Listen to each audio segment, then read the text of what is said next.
Então, continuando aqui, nós vamos ver aqui a formação de duas fases. Tem uma gota ali embaixo, claramente, dá para ver claramente que tem duas fases formando, ou seja, esse composto desconhecido não é solúvel em água.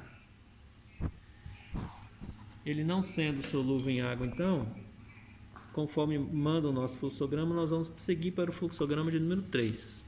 Estamos aqui agora no fluxograma de número 3. O primeiro teste que nós vamos fazer é de solubilidade em HCl. Se o teste for positivo, nós temos aqui então a amina. Caso ele seja negativo, nós vamos para o outro lado do fluxograma. Então adicionamos uma pequena quantidade da nossa amostra aqui no tubo de ensaio. Vamos adicionar agora HCl e ver se há a solubilização.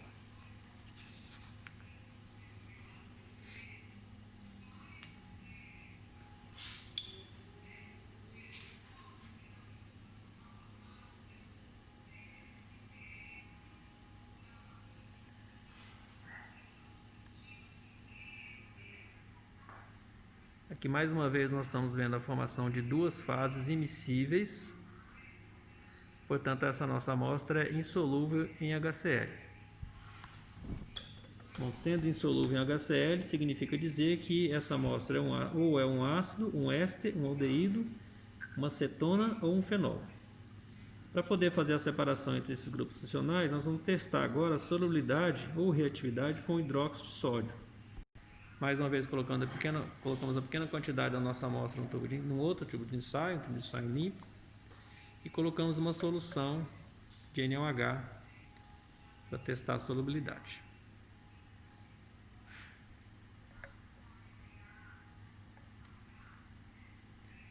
Dá para ver claramente também a formação de duas fases, portanto, essa nossa amostra também é insolúvel em NaOH. Significa então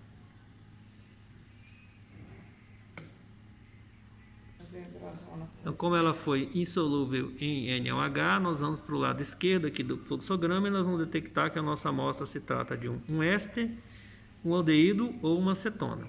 Nós vamos fazer agora o teste característico para a detecção de compostos carbonílicos de aldeído e cetona, que é o teste da 2,4 de nitrofenohidrazina. Caso ele seja positivo, nós temos então uma presença de aldeído ou cetona. Então, para fazer o teste da nitrofenohidrazina, nós vamos dissolver a nossa substância, pequena quantidade dela, em etanol e adicionar a solução de 2,4 de nitrofenohidrazina para observar se haverá a formação de um sólido colorido. Então 2 ml dessa solução. Vejo que imediatamente já está precipitando ali um sólido alaranjado.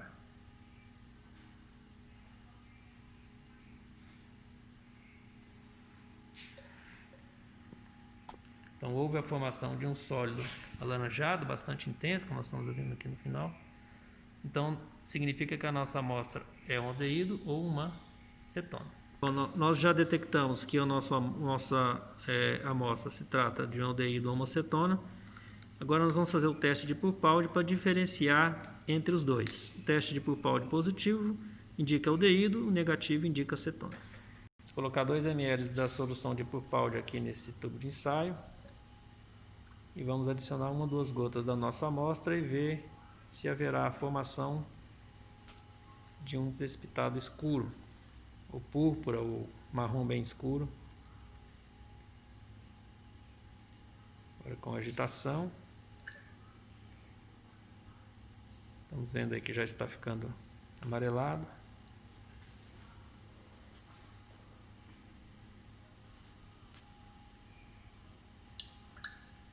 Está escurecendo já a solução com agitação, aí está. Ficando escuro. Aí. Temos uma solução aqui bastante escura já. Púrpura ou marrom, que vocês preferirem. Indicando claramente que nós temos, com uma amostra desconhecida, o grupo funcional do aldeído. Nós vamos agora para a última parte desse experimento, a parte 3, que é a preparação de derivados.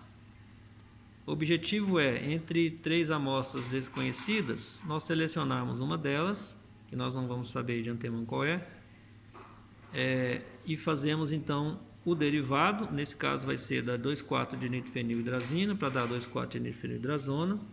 E ao final nós vamos medir o ponto de fusão para sabermos qual destes três aqui, dessas amostras sugeridas, nós escolhemos. Então nós vamos fazer como procedimento o procedimento normal para a preparação de derivados. Bom, para isso nós vamos colocar 5 ml da nossa solução de 2,4 de nitrofenilhidrazina num Erlenmeyer, um pequeno Erlenmeyer, está ali já medido. E nós vamos adicionar cerca de 100 miligramas, medido aqui em volume, na verdade, do nosso composto desconhecido. Aproximadamente 0,15 ml do nosso composto desconhecido. Está sendo adicionado, nós estamos vendo lá já a imediata formação de um precipitado.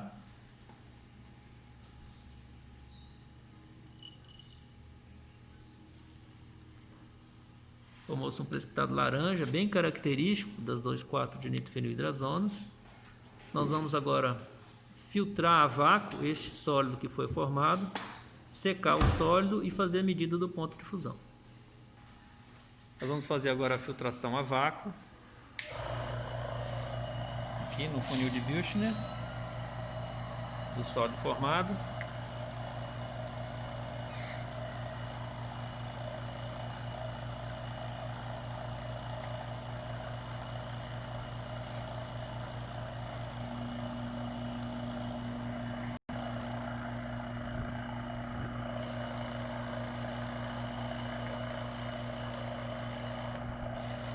Agora nós vamos lavar com água, tirar o sólido, que ficou aqui no Erlenmeyer. E também para remover o excesso da solução de 2,4 de nitrofenilhidrazina que foi utilizado. E também qualquer sobra de matéria-prima.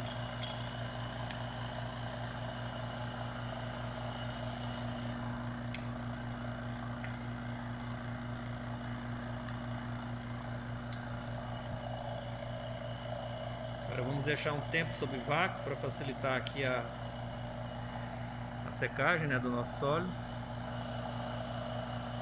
Depois nós vamos deixar a temperatura ambiente durante um certo tempo para promover a secagem do sólido e medir o ponto de fusão. Bom, esse foi o sólido que nós obtivemos ao final. Nós vamos deixar agora um tempo aqui ao ar livre para que ele possa secar e depois nós possamos fazer a medida do ponto de fusão. Bom, após algum tempo de secagem do material, nós fizemos então a medida do ponto de fusão, que deu uma faixa de 120 a 123 graus Celsius. Baseado agora nesse valor, vocês podem inferir de qual composto então nós fizemos o derivado com base nos dados daquela tabela.